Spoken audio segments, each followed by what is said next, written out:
अस्सलाम वालेकुम everyone, my name is Hamid Hussain और आप देख रहे हैं commerce online. Governor Sindh Kamran Tessori ने आईटी कोर्स जो स्टार्ट किया है उसके टेस्ट होने वाले हैं। सेकंड टेस्ट जो है आपका थर्सडे को, दैट मींस के 20 जुलाई को है। टेस्ट 1 का सोल्यूशन इस वीडियो में मैं आपको बताऊंगा और सोल्यूशन के साथ साथ मैं आपको बताऊंगा रीजंस कि जिनकी वजह से आपको वो आंसर पिक करना चाहिए। इस वीडियो की लेंथ थोड़ी ज्यादा है, इसकी वजह यह कि मैंने कोशिश की है कि आपको ना सिर्फ करेक्ट आंसर बताऊं बल्कि समझाऊं। तो चले आए जरा चलते हैं, समझते हैं। और आगे बढ़ने से पहले मैं चाहूंगा कि आप मेरे चैनल को सब्सक्राइब कर लें। सबसे पहले इंग्लिश का पोर्शन है, याद रखिएगा 25 MCQs हैं और आपको इसे सॉल्व करने के लिए 45 मिनट्स हैं, और जिसमें आपके पास इंग्लिश, IQ और मैथमेटिक्स के क्वेश्चन है। पहला क्वेश्चन है आपके पास, Mars is sometimes called the red planet dash of rusty iron in the ground. अब यहां पर गौर करें कि Mars is sometime called the red planet. Mars को अक्सर औकात कहा जाता है लाल प्लैनेट।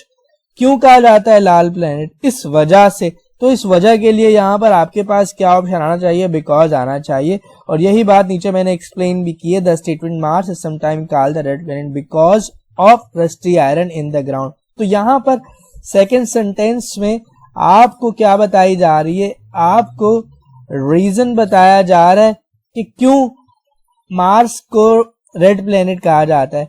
तो जब भी ऐसा सेंटेंस हो कि पहला स्टेटमेंट हो और सेकंड में रीजन हो, तो यहां पर आपने क्या लिखना है? बिकॉज के, इसकी वजह से। The term because is used to indicate cause and effect. ठीक है, कॉज एंड इफेक्ट। ये कॉज है और ये क्या है? इफेक्ट है। तो इसका जो इफेक्ट की वजह से आपको क्या पता चल रहा है कि भाई यहां पर क्या लगेगा? बिकॉज लगेगा। नेक्स्ट आपके पास है, Karakoram is the dash protected area in Pakistan covering over 10,557 kilometre in the central Karakoram mountain range. अब आपको ये नॉर्मली पता होना चाहिए, कराकरम पाकिस्तान की जो द मोस्ट हाईएस्ट पीक है, हाईएस्ट हमारे पास जो माउंटेन है, माउंटेन रेंज है। तो जाहिर सी बात है इससे बड़ा तो कोई भी नहीं है हमारे पास। तो इसी वजह से यहाँ पर जो करेक्ट ऑप्शन है लार्जेस्ट है। The statement state that Karakoram is protected area in Pakistan that covers over 10,557। The word largest indicates that the Karakoram protected area is the greatest in terms of size and extent compared to other protected area in Pakistan. It suggested that no other protected area in Pakistan surpasses the size of Karakoram protected area. तो basically खुद बताया जा रहा है, हमें ये मालूम है कि पाकिस्तान में कराकरम जो है वो बहुत ज्यादा वसी माउंटेन रेंज है और इसकी जो हाईएस्ट पीक है वो क्या है? K2 है। अच्छा, नेक्स्ट आपके पास है, I always prefer to read. मैं हमेशा प्रिफर करता हूं पढ़ना। The school library. पहला है ऑन, ये टेबल है और टेबल पर किताब पड़ी हुई है। तो बुक कहां पड़ी हुई है? On the table. अब आप लाइब्रेरी पर पढ़ते हैं या लाइब्रेरी में पढ़ते हैं? आपका जवाब होगा हम लाइब्रेरी में पढ़ते हैं। तो यहाँ में के लिए क्या वर्ड होना चाहिए? इन होना चाहिए। अच्छा, ये स्विमिंग पूल है। स्विमिंग पूल, जब भी आप किसी चीज के अंदर जा रहे होंगे तो वर्ड आएगा इनटू। सही है, यानी आप सतह के अंदर जा रहे हैं। तो नॉर्मली स्विमिंग पूल के अंदर जाना या समुद्र के अंदर जाने के लिए जो प्रीपोजिशन यूज होता है हमारे पास वो इनटू यूज होता है। सही है, तो यहां का जो करेक्ट ऑप्शन है वो क्या है? इन है। और रही बात टू की, तो जब आप कहीं पर जा रहे हो तो उसके लिए टू यूज होता है। मिसाल के तौर पे गोइंग टू मार्केट, ठीक है, going to bazaar, going to watch the match. Next आपके पास है, Jupiter's red spot is the largest node so in the solar system with a diameter of 15,400 miles. It is almost dash the size of the entire earth and 1/6 the diameter of Jupiter. अब यहां पर option A कह रहा है twice correct answer है, almost twice the size. अब बता रहा हूं क्यों। It indicates that the size of Jupiter's red spot is 2 times the size of the entire earth. अब यहां पर आप बोलोगे 2 भी लिखा हुआ है, 2 द साइज नहीं बन सकता, ड्यू भी 2 के लिए यूज होता है, नहीं बन सकता। It almost double the size और ट्वाइस, इनमें आप कंफ्यूज हो सकते हैं, लेकिन डबल द साइज नहीं होगा, फिर इस तरह होगा it is almost double of the earth size. Sentence ही गलत बन रहा था, इसलिए हमने डबल को भी यूज नहीं किया और हमने ट्वाइस को यूज किया, क्योंकि ट्वाइस जो एक करेक्ट मीनिंग को क्या कर रहा है, कन्वे कर रहा है। नेक्स्ट आपके पास है फ्री पार्किंग इज, ये तो सबने ही सही लिखा था और आसान है कि यहाँ पर अवेलेबल फॉर ऑल एम्प्लॉयज होता है, ठीक है। नेक्स्ट आपके पास है Karachi is the largest city in Pakistan and the 12th largest in the world with a population. अच्छा, अब आपके पास है अबव, एट, ओवर, क्लियर। हम बोलते हैं ना पॉपुलेशन के लिए ओवर का वर्ड यूज करेंगे। अच्छा, आप बोल सकते हैं अबव भी यूज कर सकते हैं, लेकिन above can also indicate a quantity greater than a certain number, but over is more commonly used in the context. हम जब भी population के लिए word यूज करेंगे, people के लिए यूज करेंगे, तो यहाँ पर हम over यूज करेंगे, ठीक है। over का मतलब ज्यादा होता है, तो above और over सेम मीनिंग दे रहे हैं, बट here over जहां पर हम ज्यादा के लिए यूज करेंगे।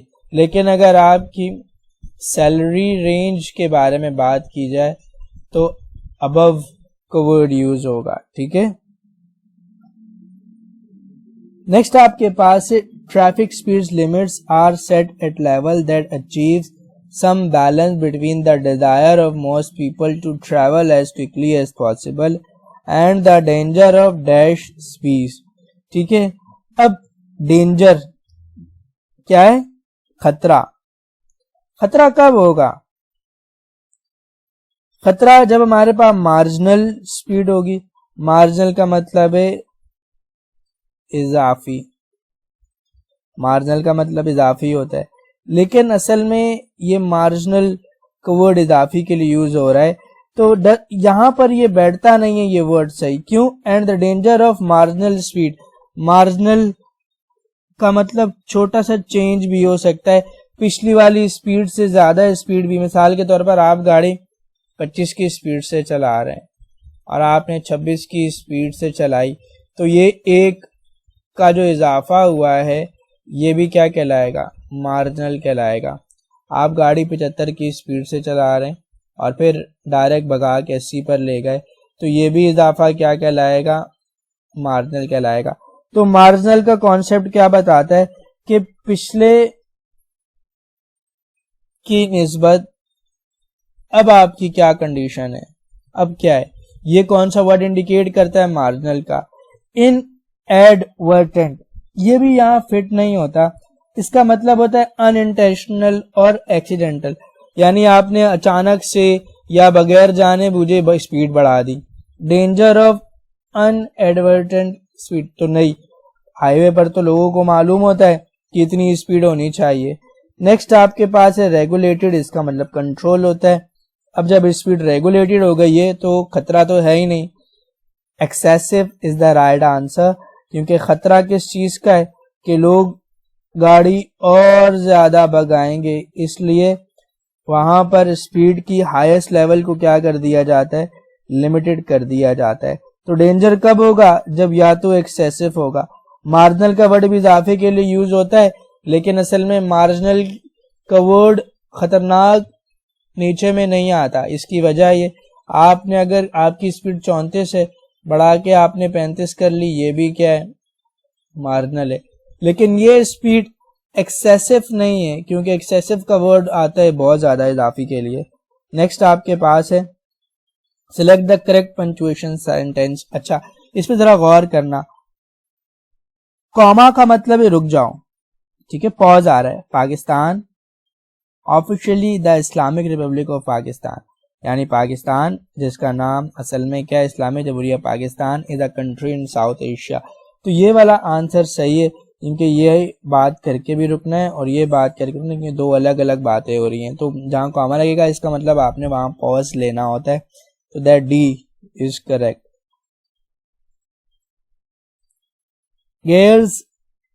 गेसर्स have often been compare to volcanoes. अब ये दोनों को आपस में क्या किया जा रहा है, कंपेयर किया जा रहा है। अब अगर मैं बोलूं कि पेप्सी को कोका कोला से कंपेयर कर रहे हैं, क्या कर रहे हैं, इसका मतलब दोनों की खासियत क्या होगी, एक जैसी होगी। इसी वजह से ना दोनों को कंपेयर करने की क्या होती है, वजह होती है। और वजह के लिए क्या वर्ड यूज होगा, ठीक है, बिकॉज। सही है। तो बिकॉज का वर्ड हम यहां पर यूज करेंगे। ड्यू टू का वर्ड यहाँ एक्यूरेट नहीं बैठ रहा। इन स्पाइट ऑफ कब यूज करेंगे कि पहला जो सेंटेंस है वो नेगेटिव हो और दूसरा क्या हो, पॉजिटिव हो। इन दोनों को मिलाने के लिए आप क्या करें, इन स्पाइट ऑफ का वर्ड यूज कर दें। मिसाल के तौर पे मैं कहूं, in spite of losing 5 wickets with in 60 runs, Pakistan yet to manage score 400 in spite of losing 4 wickets। अब पहला सेंटेंस नेगेटिव था, दूसरी बात क्या थी, पॉजिटिव हो गई। ठीक है, तो यहां पर जो आपके पास है इन स्पाइट ऑफ में क्या होगा, पहला सेंटेंस नेगेटिव और दूसरा क्या होगा, पॉजिटिव होगा। अब आ जाते हैं हमारे पास मैथ वाले पोर्शन पे। तो यहाँ में आपकी ज्यादा तवज्जो दरकार है, आपकी ज्यादा तवज्जो इसलिए दरकार है कि जब तक आप समझेंगे नहीं ये पोर्शन कर नहीं पाएंगे। क्वेश्चन को समझे। बोल रहे the price of sugar increase by 25%। The percentage of consumption to be decrease. ये आम कानून है कि डिमांड और प्राइस के दरमियान उल्टा ताल्लुक है। प्राइस बढ़ी है, डिमांड क्या हो गई है, कम हो गई है, ताकि इस तरह कम किए कि आपका खर्चा उतना ही रहे। सही है।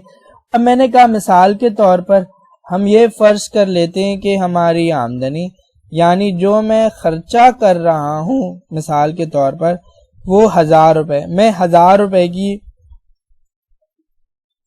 या 10,000 रुपए की मिसाल के तौर पर मैं शुगर खरीद रहा हूं। मिसाल के तौर पर कितने की शुगर खरीद रहा हूं, 10,000 रुपए की शुगर खरीद रहा हूं। ठीक है, ये बात समझ में आई। ये मेरी इनकम है, ये यूं समझ लो इतने पैसे मैंने चीनी खरीदने में खर्च करने। अच्छा आप बोलेंगे 10,000 की चीनी खरीद रहे हैं सर आप, मैं शरबत बना के बेचता हूँ, चलो मिसाल के तौर पे, तो 10,000 रुपए की चीनी खरीद रहा हूँ। अच्छा हमने ये अज्यूम कर लिया कि चीनी की जो कीमत है वो 100 रुपीज है, प्राइस पर केजी कितनी है, 100 रुपीज है। ये बात भी समझ में आ गई। आपने बोला अब टोटल कितने केजी आएगा, तो आसान है, आपने कहा 10,000 डिवाइडेड बाय 100, 20 से कैंसिल हो गए आपके पास। तो आपके पास क्या आंसर आ रहा है, आपके पास आंसर आ रहा है, ठीक है, कितना, शाबाश, 10,000 डिवाइडेड बाय 100। तो आपके पास आंसर आ रहा है 100 केजी। आप कितनी कंजम्पशन कर रहे हैं, 100 केजी कर रहे हैं। ये बात समझ में आ गई। अब आपने बोला प्राइस बढ़ रही है, सही है, पहले प्राइस कितनी थी, 100 थी, आपने कहा इसमें इजाफा हो रहा है, कितना इजाफा हो रहा है, 25% का इजाफा हो रहा है। सही है, 100 का 25% कितना होगा, 25 हो जाएगी। सही है, यानी अब न्यू प्राइस कितनी है, 100 पहले थी और 25 क्या हो गई, अभी हो गई, कि यानी कितनी हो गई, 125 हो गई। सही है। अब आपने कहा आपकी आमदनी कितनी है, 10,000 है और आपको क्या करना है, अब मैंने 10,000 को 125 से डिवाइड कर देना है। डिवाइड करने के लिए क्या करूंगा, अब मैं बेसिकली डिवाइड करना है तो सिंपल मैं 125 का टेबल पढ़ता हूं। मैंने कहा 125 की टेबल में 100 तो नहीं आता, लिहाजा मुझे 1000 के लिए सॉल्व करना होगा। तो 125 8 का क्या हो जाता है 1000 हो जाता है, 0 रिमाइंडर बच जाता है, तो 0 यहाँ ऊपर आ जाएगा। अब मेरे पास जो मेरी जो न्यू कंजम्पशन है वो कितनी आ गई 80 है। पहले कंजम्पशन कितनी कर रहा था मैं 100 kg, अब कितनी कंजम्पशन कर रहा हूँ 80 kg। ठीक है, अब मुझे चेंज बताना है। क्या बताना है? चेंज बताना है। तो चेंज बताने का तरीका बहुत ही आसान है। आपने कहा सबसे पहले आप ये देखेंगे कि आपकी पहले कंजम्पशन कितनी थी। आपने कहा कि पहले कंजम्पशन थी मेरी 100, अब कितनी कंजम्पशन हो गई? अब कंजम्पशन हो गई 80। इसको आपने डिवाइड कर देना है जो आपकी जेन्युइन क्या थी कंजम्पशन थी पहले। आपने कहा मेरी पहले कंजम्पशन थी 100, सही है, और इसको आपने मल्टीप्लाई कर देना है 100 से, सही है। अगर मैं इसका फॉर्मूला लिखना चाहूँ तो मैं इस तरह आपको बताऊंगा। आपने कहना है change in consumption divided by old consumption multiply by 100। ठीक है, अब आपने क्या किया, आपने इसको सॉल्व किया। 100 माइनस 80 आपके पास क्या आ जाएगा 20 आ जाएगा।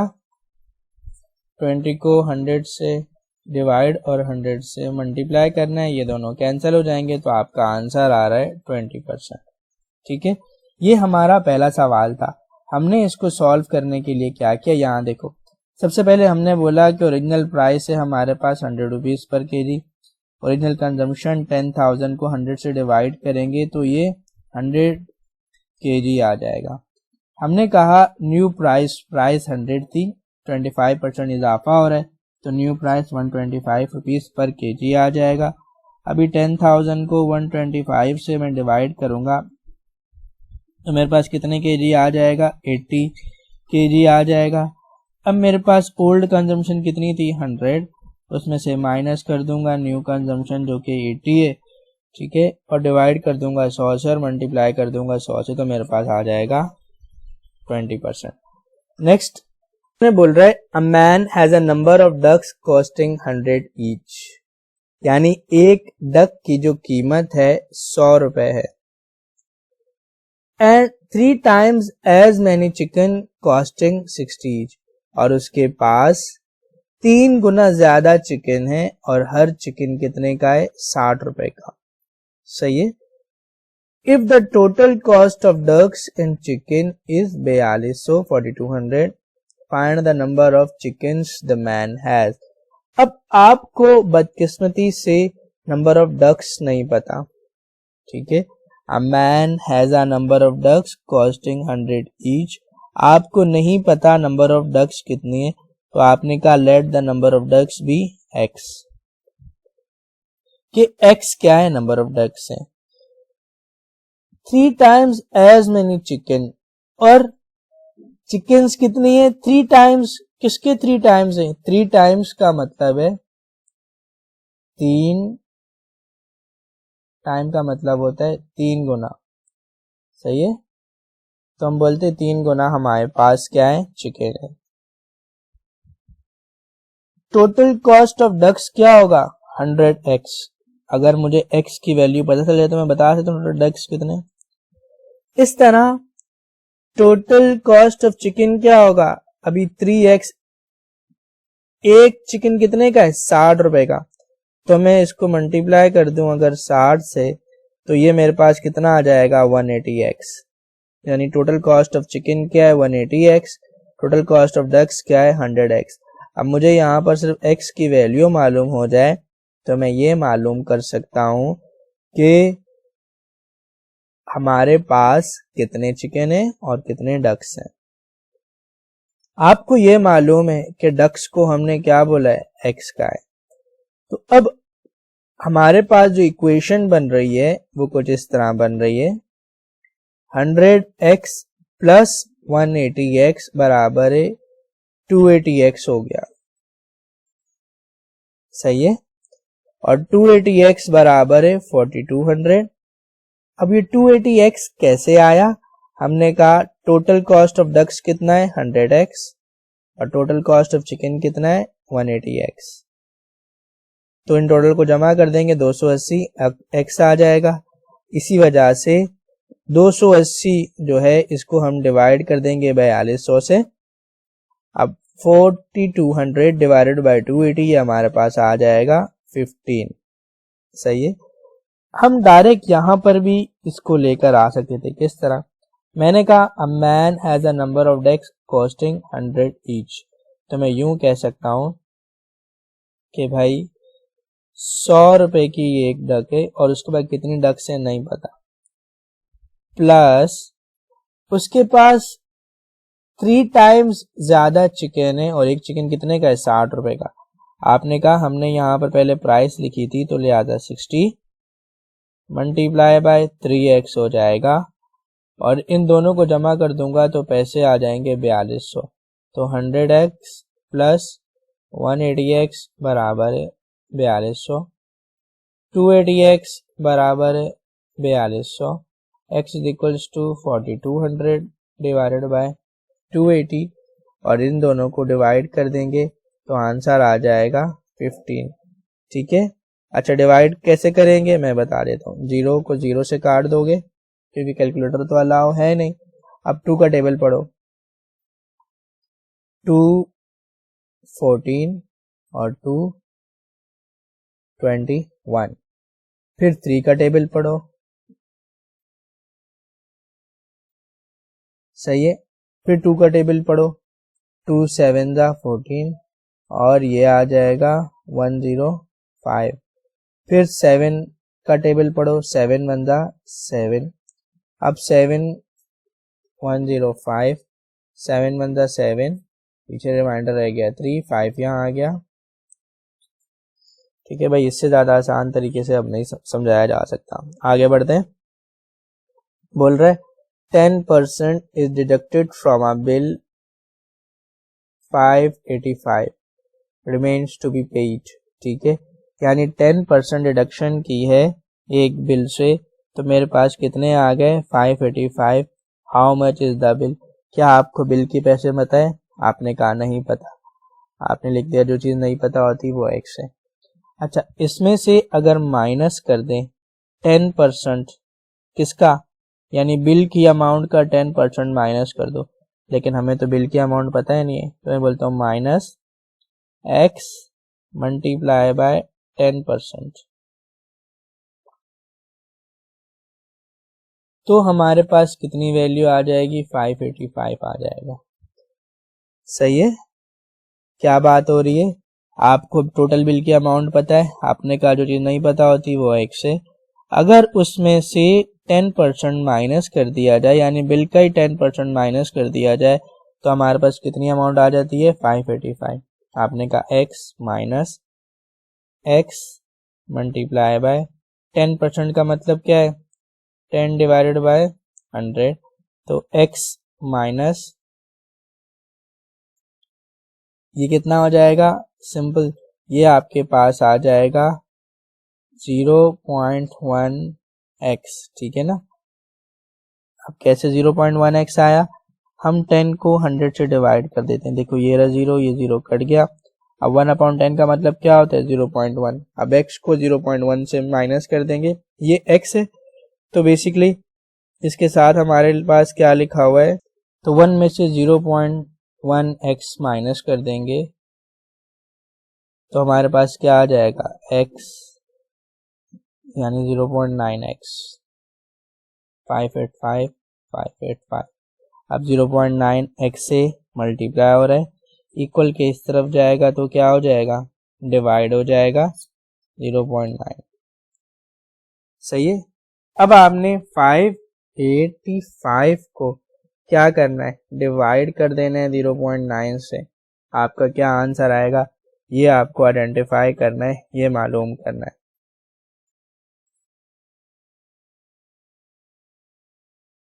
आपने कहा मैं लिख देता हूँ 5850 और इसको हम 9 से क्या करते हैं, डिवाइड कर देते हैं, यानी दोनों तरफ मैं मल्टीप्लाई कर देता हूँ क्या, 10 और डिवाइड कर देता हूँ, दोनों तरफ मल्टीप्लाई कर देता हूँ, ऊपर वाली वैल्यू को भी 10 से मल्टीप्लाई और नीचे वाली वैल्यू को भी 10 से मल्टीप्लाई, ताकि ये पॉइंट क्या हो जाए, ख़त्म हो जाए। तो हमारे पास ये वैल्यू क्या आ जाएगी, 5850, और ये क्या आ जाएगा, 9 आ जाएगा। अब 9 1 जा 9, 9 2 जा 18, 9 3 जा 27 और 9 6 जा 54। तो मैंने लिख दिया 9 6 जा 54। पीछे हमारे पास क्या रह गया, 4 रह गया, ये 5 उतारा। अब 9 5 जा क्या होता है, शाबाश, 9 5 जा 45, पीछे क्या रह गया, 0, और ये 0 ऊपर चला जाएगा। आपका आंसर आ गया 650। सही है। असल काम क्या था, ये इक्वेशन बनाना था। नेक्स्ट आपके पास है, A man normally takes 5 hours to travel at a certain from city A to city B। सबसे पहली चीज आपको क्या दे दी गई है, आवर्स दे दिए गए। कितने आवर्स दे दिए गए, 5 आवर दे दिए। वन डे, ठीक है, he increase his speed by 4 hours. यानी दूसरी चीज सवाल में जो दी गई है, स्पीड दे दी गई है। बोल रहे एक दिन वो अपनी स्पीड बढ़ा देता है, कितने, 4 किलोमीटर। क्या आपको सवाल में शुरू में बताया गया है कि जब वो 5 घंटे चल रहा है तो उसकी स्पीड कितनी है, नहीं बताया गया। तो शुरू में आपको स्पीड नहीं बताई गई। देखो, a man normally takes 5 hour to travel at a certain from city A to city B, यहाँ स्पीड नहीं बताया गया। जबकि दूसरे में बताया गया कि एक दिन ही इंक्रीज स्पीड, वो अपनी स्पीड बढ़ा रहा है। कितनी बढ़ा रहा है, 4 किलोमीटर। आपने कहा उसकी स्पीड पहले कितनी थी, आपको नहीं पता, लेकिन ये मालूम है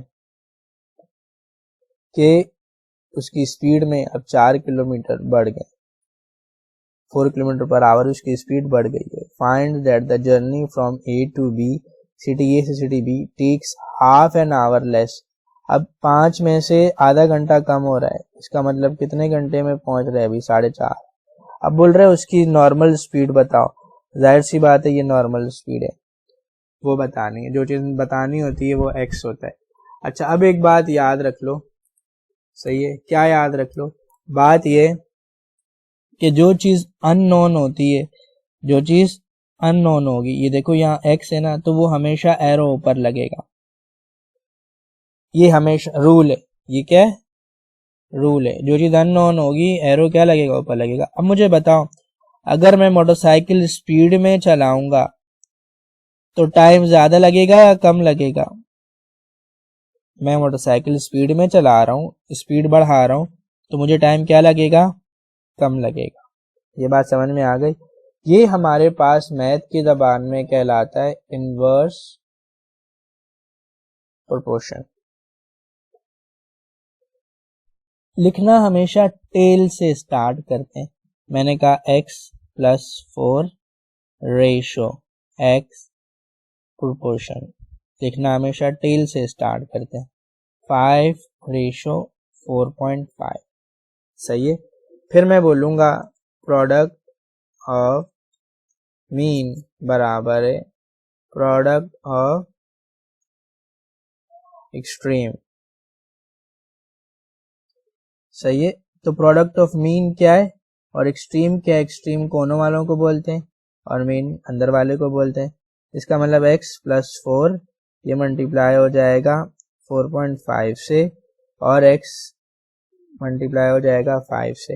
अभी 4.5 को x से मल्टीप्लाई कर दूं, मेरे पास क्या आ जाएगा 4.5x प्लस 4.5 को 4 से मल्टीप्लाई कर दूं, 4.5 को 4 से मल्टीप्लाई कर दूं, तो ये मेरे पास आ जाएगा 18 बराबर है x को 5 से मल्टीप्लाई कर दूंगा 5x। ये 4.5x इक्वल के इस तरफ जाएगा, माइनस में बदल जाएगा, तो 18 बराबर है 0.5x। अब 18 divided by 0.5 is equals to x, 0.5 multiply हो रहा है, इक्वल के इस तरफ जाएगा तो क्या हो जाएगा, डिवाइड हो जाएगा। अब फिर 10 को आप पॉइंट में ना और डिवाइड करना है, तो 10 को आप ऊपर भी मल्टीप्लाई कर दो, 10 को भी नीचे भी, तो ये क्या हो जाएगा 180 डिवाइडेड बाय 50 बराबर है क्या, x डिवाइडेड बाय 5। क्यों, 0.5 को आप क्या कर रहे हो, मल्टीप्लाई कर रहे हो, तो आपके पास क्या आ जाएगा, 5 आ जाएगा। अब आपने इसको डिवाइड करना है, आपने कहा 180 डिवाइडेड बाय 5, तो 5 3 जा 15, पीछे रिमाइंडर है 3 और 5 0 आ गया, 5 6 जा 30, तो आंसर क्या आ गया आपके पास 36 आ गया। ठीक है, तो उसकी जो पहले स्पीड थी वो कितनी थी, 36।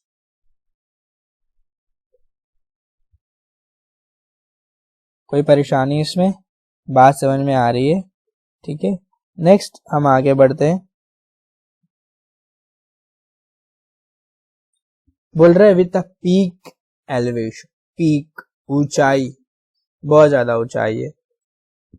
K2 is the dash of the Karakoram range, तो जाहिर सी बात है पीक है, बुलंद तरीन चोटी है K2, तो K2 क्या होगा, पीक होगा कराकरम का, peak is the right answer.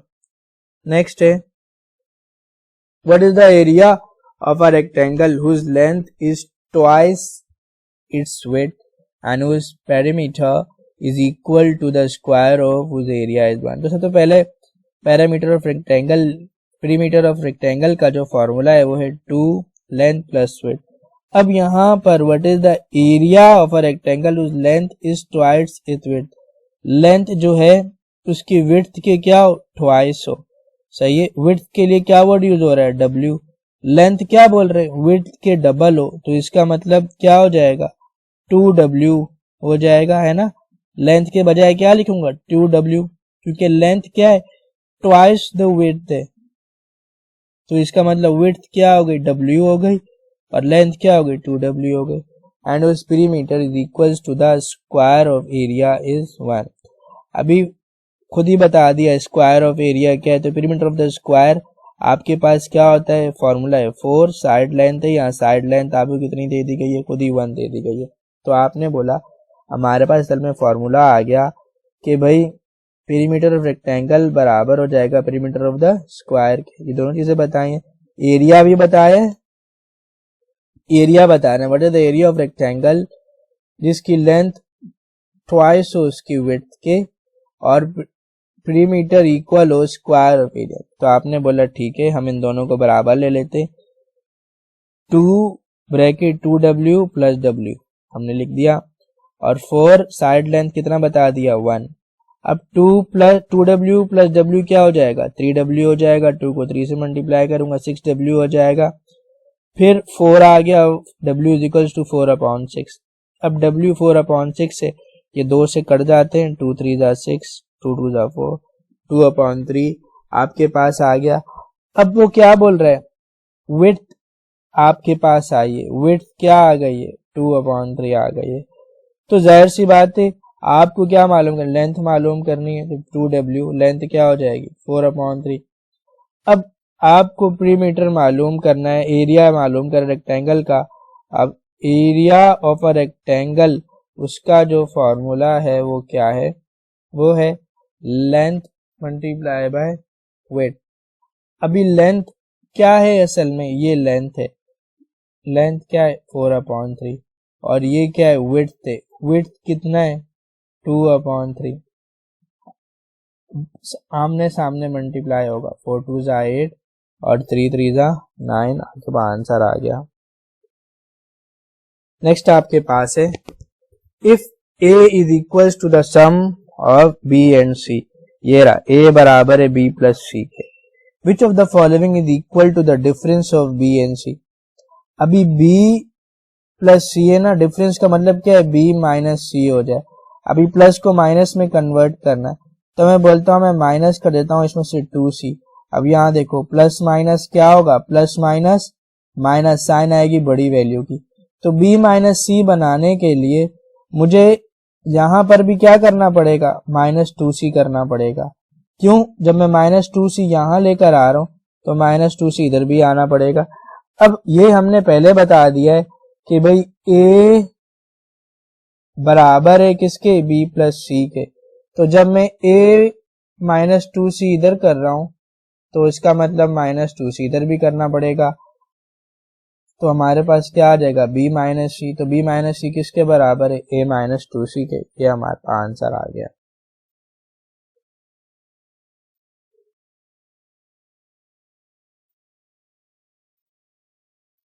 बोल रहे forward value of x is 8 बराबर है 16, यानी 8x बराबर है 16। आपने कहा 8 2 बराबर है 16, 16 बराबर है 16। आपके पास आंसर आ गया।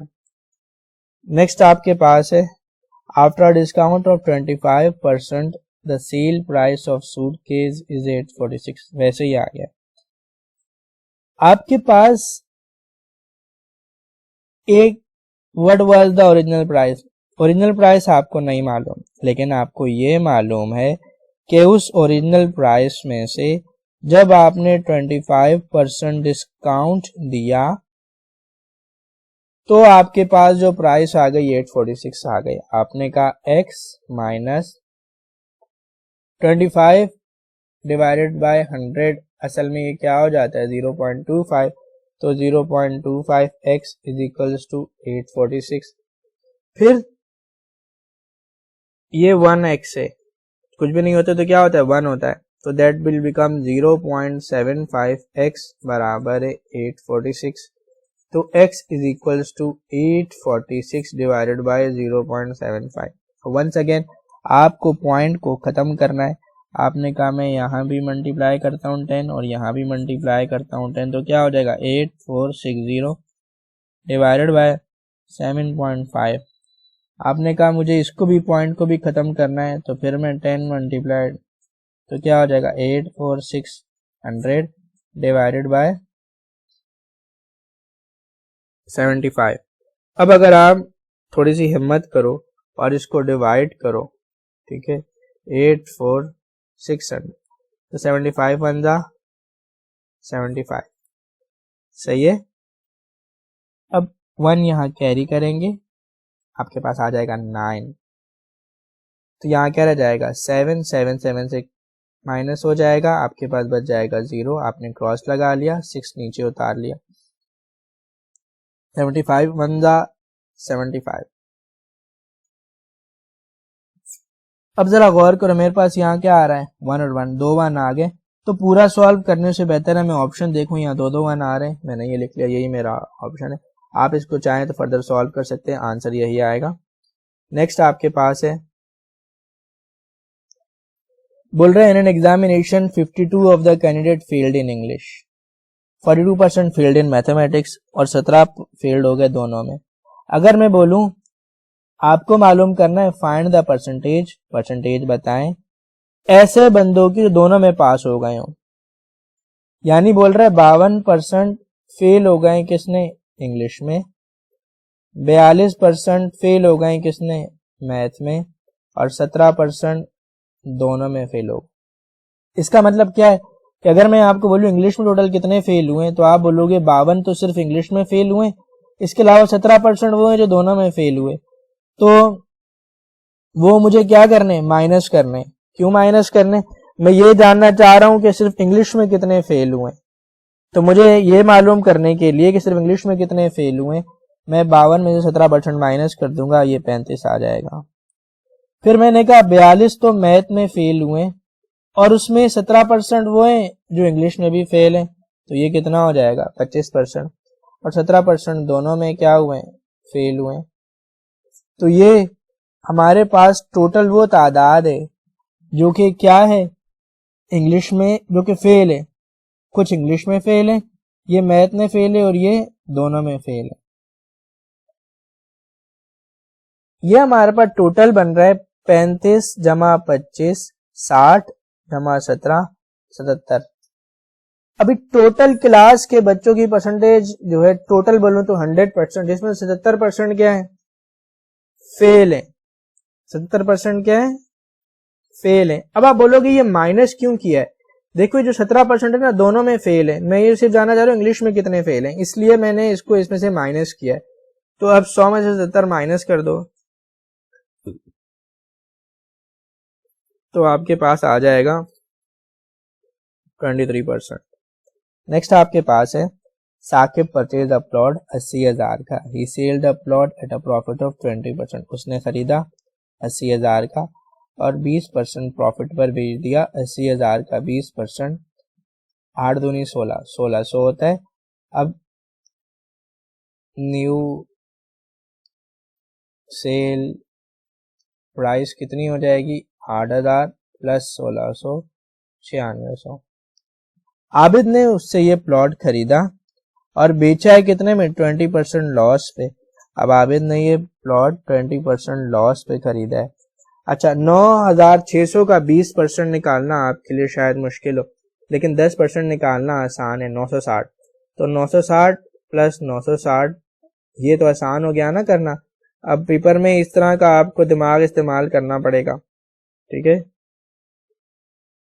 कि भाई 960 और 960 सही है। आपने कहा 10% तो 960 होगा, 20% 960 जमा 960, 0 का 0, 6 और 6 12, 9 9 18 और 1 1920 बन रहा है।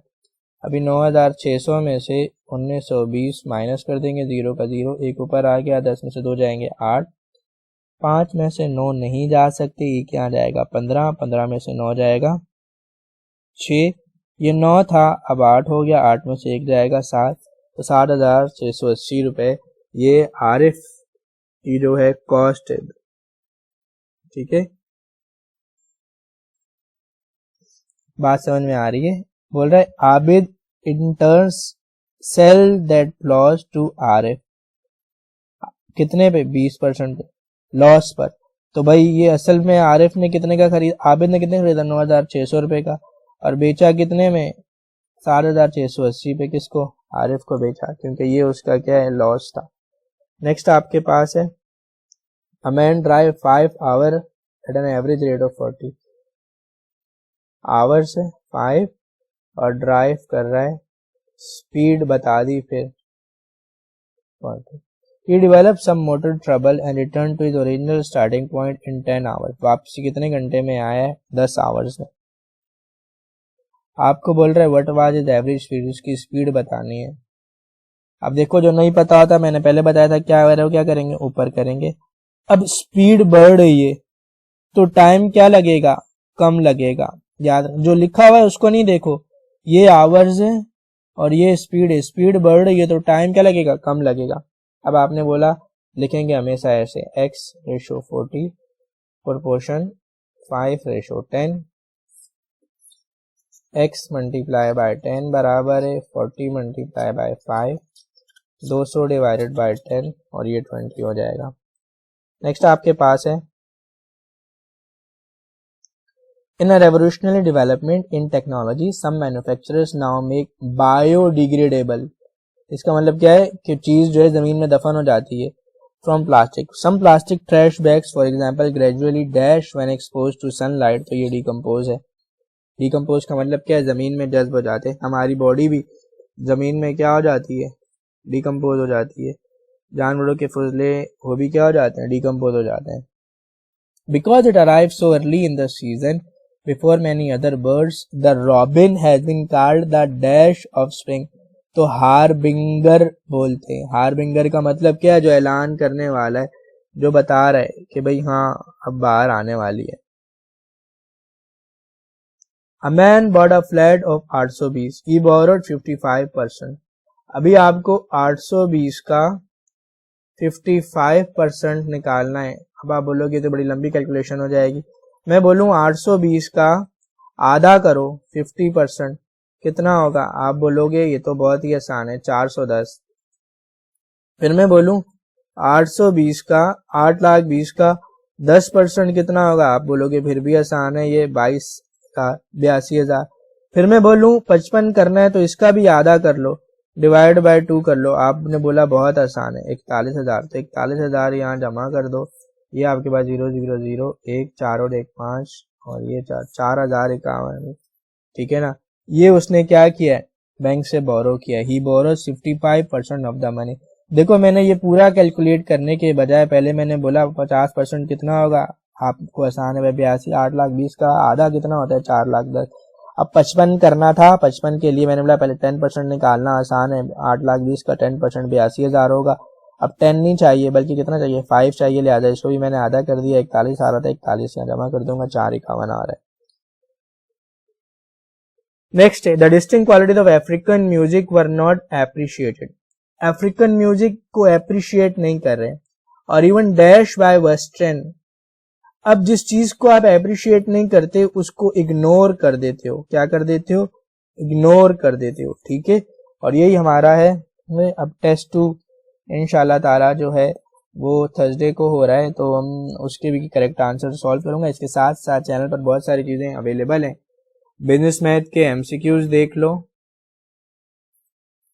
उससे आपके क्वेश्चंस निकल जाएंगे बहुत सारे, और चैनल पर मौजूद है। आप सिर्फ लिखो business math MCQs commerce online, ठीक है। अपना बहुत ख्याल रखना, टिल देन अल्लाह।